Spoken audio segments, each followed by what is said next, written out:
I want to give you in this audience an exclusive update of what I was up to this last 24 hours. Donald Trump Jr., a very good friend of mine, gave me a call and said, hey, do you want to come to Greenland? Said, yeah, that sounds great. All of a sudden, we started to run into people with MAGA hats all throughout Nuuk, Greenland. This story has one of the most hilarious updates that you have to stick around for, and I'll give it to you because the truth is even more amazing than reported truth is even more amazing than his seeming fiction. But that is Charlie Kirk talking about how Greenland is actually red land. Here's a little bit more of what he had to say. The population of Greenland is 50,000 people. In Nuuk, it's something like 30,000 people, maybe. And all of a sudden, people are lining the streets asking Donald Trump Jr. for pictures, and they have MAGA hats. And there's people, by the way, there's a greeting group at the airport of hundreds of people. What was striking is how many people in Nuuk, Greenland watched the Charlie Kirk show, followed us on TikTok. They said, oh, I follow you on TikTok. Oh, I follow you on social media. There's one of the people right there with the MAGA hat. We then went to a restaurant, and we were literally so consumed by people, so overwhelmed, we had to go get a private room, and then we brought some of the local folks in. There's Donald Trump Jr. just with some of the workers there. That is... I'll take, if you want more from things that didn't happen for 1,000, we'll get there. But according to Charlie Kirk, people in Greenland don't want independence from Denmark, as Denmark has also stated that Greenland is not for sale. They do want to be controlled by Donald Trump. So here's a little more. Talking to the locals and getting to know them, they can't stand their current Danish masters. They believe that Denmark, who is currently controlling of Greenland and of Nuuk, which is the largest city in Greenland, they are being mistreated. They do not like the status quo, and they want a change. They say that when they go to Copenhagen, which of course is the capital of Denmark, they are told by local Danes, go back to your home of Nuuk. You're not welcome here. They want to be part of a country that respects them, that gives them human rights. Right now, they said, quote, we feel like prisoners in our own land, that we are being controlled by these Danish masters who treat us terribly. Okay, fine. Love the story. It seems to jive with like your overall agenda for Greenland, so I'm actually not going to fully believe you, but that's my right as an American citizen. But that pales in comparison to the story he told about a girl. We'll give her a nickname, Ruby. Take a look. A young boy comes up. He says, Charlie. I said, oh, hey, how are you? He says, I follow you on TikTok. I need to show you something. He shows me his phone. He says, in my village 3 hours from here, when we just kind of go out into the countryside, we find rubies the size of baseballs. I said, what? He said, we have rubies the size of baseballs in my village. Now, mind you, they're not as valuable as you might think because they need to be cut a certain way and they lose value, but they're very valuable. And he says, the Danes don't let us mine our rubies, our gold, our lithium, or our gas. He said, it's time for a rebellion against the Danes. The younger people of Nuuk, the younger people of Greenland, they want to be rich. And oh my goodness, do they have wealth in Greenland. America should want those resources for our country, and Greenland should want them for their country. We'd be far more willing and able to develop them than Denmark and the socialist Greta Thunberg environmentalists from Copenhagen.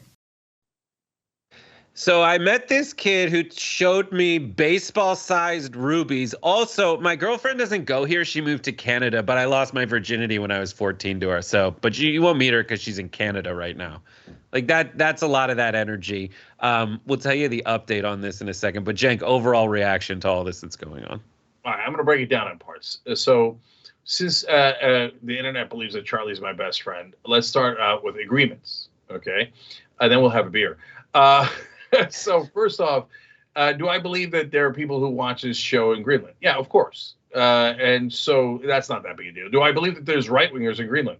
Of course, there's right-wingers everywhere, right? Do I believe that, Don Jr. and him are good friends and they went to Greenland together? So what? Oh, that makes sense. In fact, I give Republicans credit for actually caring about their media, right? And like the idea that, I don't know, somebody related to Kamala Harris would call me and be like, hey, Cenk, you want to go to Greenland? Not likely. Okay, so, all right, so that's as good as I can do. Now, let's start to break down the absurdities. So number one, I went to Portugal a couple of years back and met a whole bunch of Young Turks fans. So obviously, we should buy or invade Portugal. And they would like Bernie Sanders to be their king. I'm not sure those two things are logically connected. Okay. Number two, I also went to America Fest recently with Charlie Kirk, as a lot of you know, right? And did an interview. And they were very welcoming. Also, source of great controversy on the internet that they were welcoming, and I said they were welcoming. And it's true. And when I was on the floor of America Fest, literally hundreds of MAGA guys came up and said that they watch the show and they respect the honesty, even though they might disagree, etc. And so they like us in some way. So now MAGA is mine. That is not my logic, it's Charlie's logic. Because if some people like you there, then obviously they want you to take them over. So no problem. MAGA and America Fest, you are now mine. I've taken you over. Okay. So not really how it works. Okay. And now let's use a little bit more of Charlie logic. Okay. So if you went down to Puerto Rico, which is a territory of ours, like Greenland is a territory of Denmark, might you get some people who are aggrieved with the American government? My guess is you would. Okay. That a lot of people in Puerto Rico would be very upset about what the Trump administration did during the last natural disaster, or maybe they're upset about Democrats, or they may be upset about the American government at large. I bet you tons of them are. Does that mean they would like to be taken over by Paraguay? No, not necessarily. Okay. So these things are not logically connected. And then now we get into the third category, which is stuff I have trouble believing. Okay. Now this might be that the person told him a tall tale and he believed it because it was convenient to believe it, or it might be something else. But people from Greenland go to Denmark, and people in the Danes, the overly nice Danes, are like, go back to Nuuk. Is that a thing? Thing? Yeah, sure. Why not? But like, my favorite thing, I'm going to share my screen, but like, busted according to our friends over at the Midas Touch Network, Trump's Greenland supporters were allegedly homeless and socially disadvantaged people bribed with hotel dinners. That is the update that I promised at the beginning. According to this, as the story goes, as Danish news sources report, they just rounded people up and just were like, here, take this hat and come stand by this thing that's landing and say you love the people getting out of there. Also, like, there's not a lot else going on. Like, if I lived in a giant island with 50,000 people on it, I'm sure there's not a lot of stuff going on. I would absolutely go down and see who's getting out the plane. And no matter where you go, like in Japan, there's people who are like on the street with MAGA hats. Like, that's just a thing. It's a thing to do. And like, I don't care if we have Greenland or not. I hope we do it nicely. If it becomes an American province or state, I genuinely don't care either way, as long as we're not doing something horrible. Like, I know that China would they're like, the thing we're combating by getting those resources is stuff China does anyway without annexing land. But the fun thing I love about the right wing is they don't see the fact that like all this stuff they say they're losing to a centralized planned government. They're always admitting that the Communist Chinese Party is better at stuff than America all the time. I find that, I have no dog in that fight, but I feel like that tacit admission is always the most hilarious thing. But like the way I've seen these guys, God bless them. But there's a very much like, yeah, there's this total cool girl that I like met, and you're never going to meet her, and you should just come with me to Greenland because she lives there. I mean, you can't come with me because my friend's bringing me there. His name's, ever heard of him? Donald Trump Jr.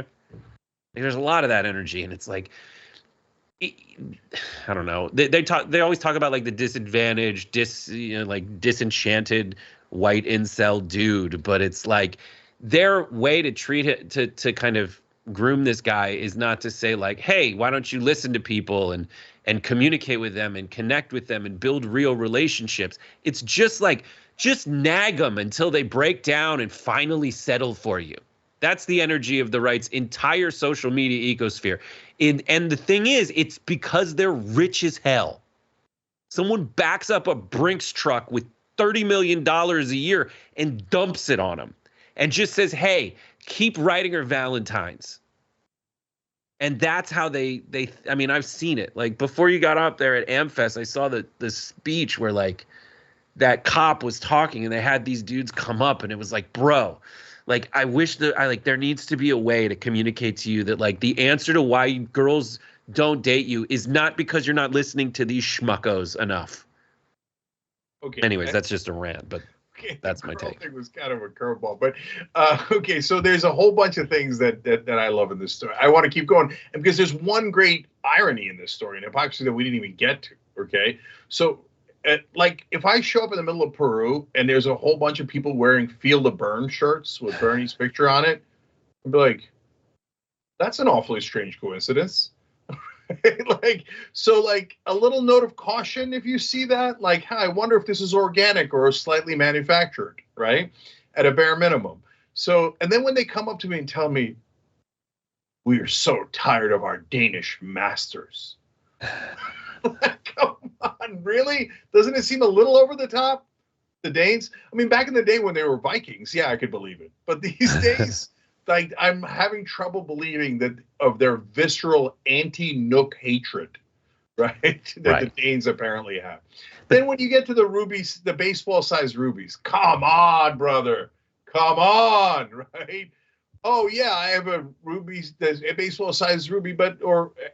the Danes don't want it. They don't want rubies. They don't want gold. They don't want lithium. And this brother came up and started talking about lithium to you? Lithium? There's a young boy talking about lithium. By the way, who really wants lithium? Oh, right, Tesla does for their cars. And what a wonderful coincidence that this kid with an incredible story about just giant boulders of rubies falling down the mountains that the Danes don't even want, happens to say that, man, we've got a lot of stuff that Elon Musk wants here. Why don't you please come take us over? So it's just, guys, bounds of reason, and you're way outside of those bounds of reason. And finally, to get to the irony here, you know, in order to get to all those valuable minerals that people believe are in Greenland, all of the ice would have to melt. Oh, so you do believe in climate change, and you do think that they're going to melt, and that's why you're planning to get the minerals under a ton of ice right now, because you're absolutely sure climate change is real. Also, all the photos are the same, like 6 dudes. Like, there's no tarmac shot with all these people. It's like there's 5 dudes in this photo by the airport. There's 5 dudes behind them when they're in the restaurant, and that's it.